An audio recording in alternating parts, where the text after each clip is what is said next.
I'm not getting the brown. Yeah, slowly. No, Maybe the no, 14th actually you appam. have to just increase the fire a bit lah. 14th appam. It can't be so low.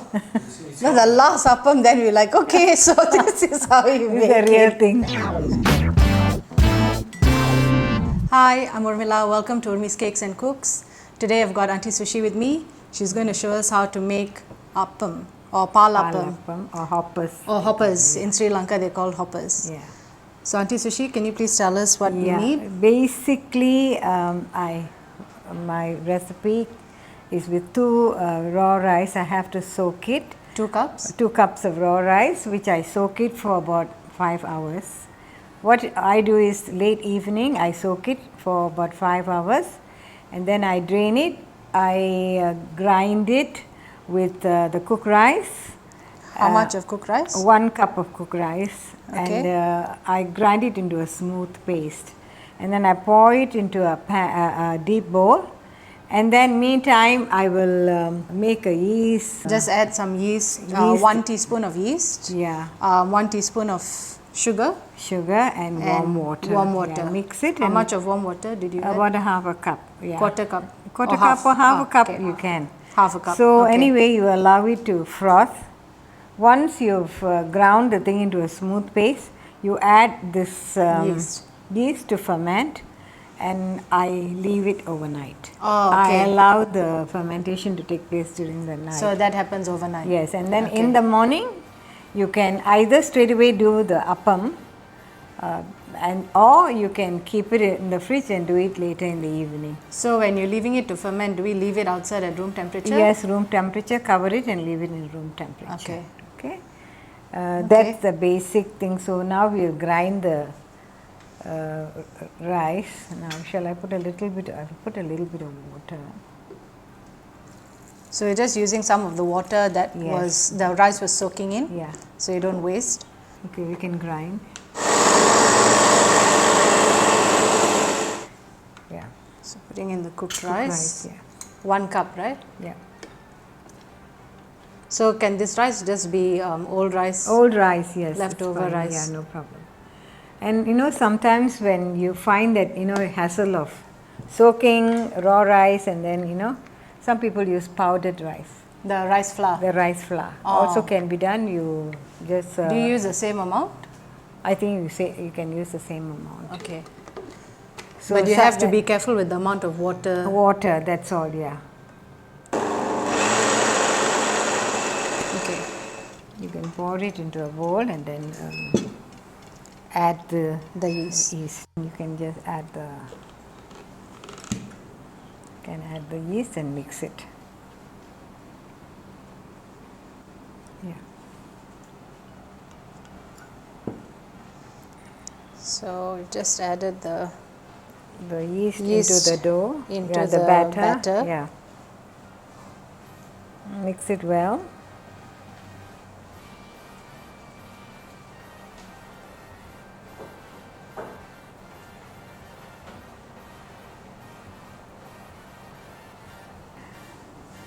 So now that we've already put the yeast in, Yes. we will put it in a bigger bowl. Bowl and leave it overnight. I leave it.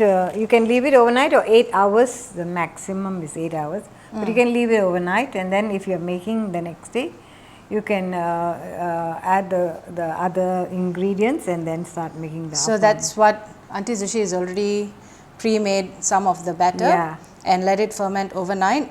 And basically, it's the step before. This is what you have to do to get it to this. Correct. So this is the fermented batter, and now she's going to show you what needs to be added. I'm just going to move this so you can see. Yeah.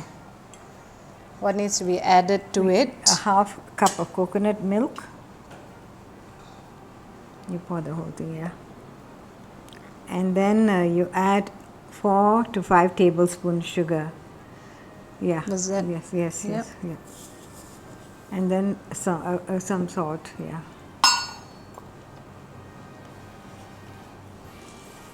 The sugar actually, the main this reason for putting the sugar is actually when you're making the appam, you get a lacy netted like thing on the texture. side of the pan. That The sugar it will helps it crystallize the thing, crystallize, and you yeah. get a brown thing. And the center you have a soft like a pancake. cushiony thing, you Yeah. know, in the center. So it's like a pancake. Yeah, you're right. So we just let it rest for about 5 to 10 minutes, and then we can start the appam. Okay. So the batter has been resting for 5 minutes. Now Auntie Sushi is going to make one of the appams. Not hot. Okay. Yeah.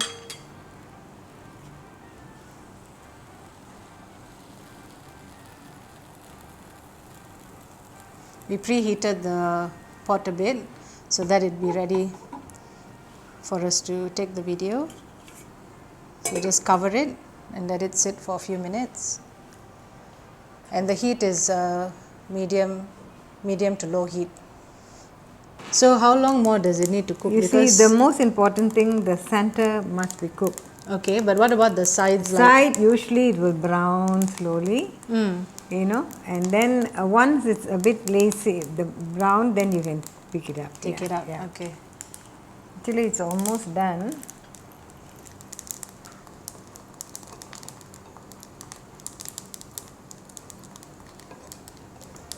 See, it's cooked. Yeah.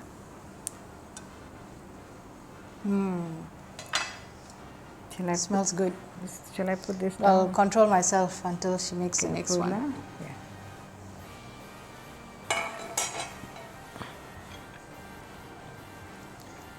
Pan's been a bit too hot, so we're just letting it cool a bit so that otherwise the appam batter actually sticks and then it doesn't come out nice and lacy like this. Yeah. Perfect.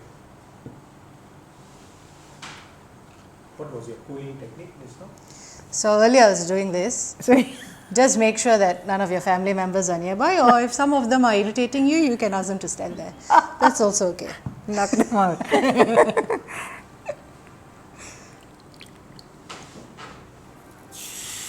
Okay, give it a swirl. Give it a swirl. Yeah. Further down, a bit more. Yeah. Okay, enough. Yeah.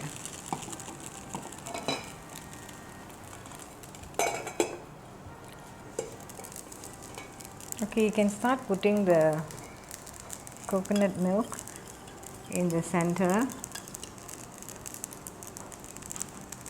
How much? Yeah. Just 2 teaspoons? Yeah. And then you can put some jaggery. Oh, no, it's lacy. This one? Yeah. And I close it. So with the appam or hoppers, you can actually eat it with just plain coconut milk. You can eat it with brown sugar and coconut milk. You can also eat it with this sambol, the chambal that we made. There's another video for this on my channel. It's called the dry roasted coconut chambal. So this is good for the appam or hoppers as well.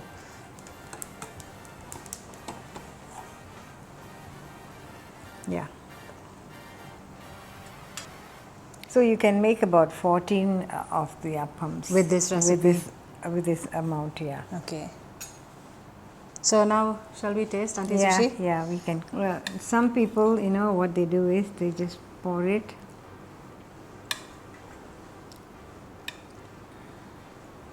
They just break and eat it. Just with plain coconut milk? Just plain coconut milk, but the coconut milk has got a bit of sugar and salt. Ah. I think I'm going to eat the sweet one, Auntie Sushi. Oh, yeah, sure.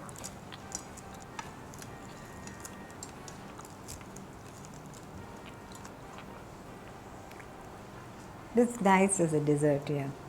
Yeah, it really looks like a crumpet or appam batter or whatever. All of that just gives me the same vibes. Yeah.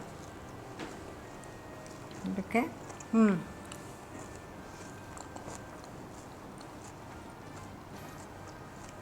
What type of brown sugar do you use for that? I use the Indian brown sugar called jaggery. I usually, of course, if you can't get, you can use your The dark brown sugar dark or brown something sugar. like that. Yeah, it's not a problem. Thank you so much, Auntie Sushi, Right, for thank teaching you. us how to make this Yeah. nice Sri Lankan delicacy. Right. Really enjoyed it. Right. I hope you give this video a try. Yes. And please remember that the ingredients will all be in the description below. Yeah. And I hope you enjoy the video. Try it. Yeah. Thank you. Happy cooking!